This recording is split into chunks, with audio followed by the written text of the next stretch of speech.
ঈদের কি কেনাকাটা করেছে আজকে সেটা ব্লগের মাধ্যমে আপনাদেরকে দেখাবে। রেডি?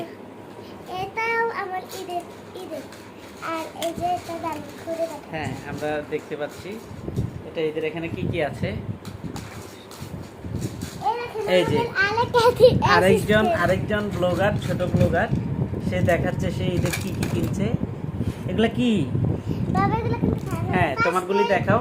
ফার্স্টে বেল হ্যাঁ, এক বেল্ট। তারপরে দুই নাম্বার এটা আমার আচ্ছা এটা আমার মোবাইল আচ্ছা এটা হলো 2 নাম্বার ব্লক। তারপরে আর এই দুটো আমার এই এটা দুটো কেনাকাটা করেছে। মাথার এটা এটা ঈদের আচ্ছা, এটা আর কি? এই দুটো হলো বাবুর আমার এগুলি এগুলো দেখাবো। এটা হলো সাজগোজ কেনাকাটা। আমাদের নেক্সট কি কি ড্রেস আপ কিনেছিস নেক্সট ব্লকে সেটা থাকছে।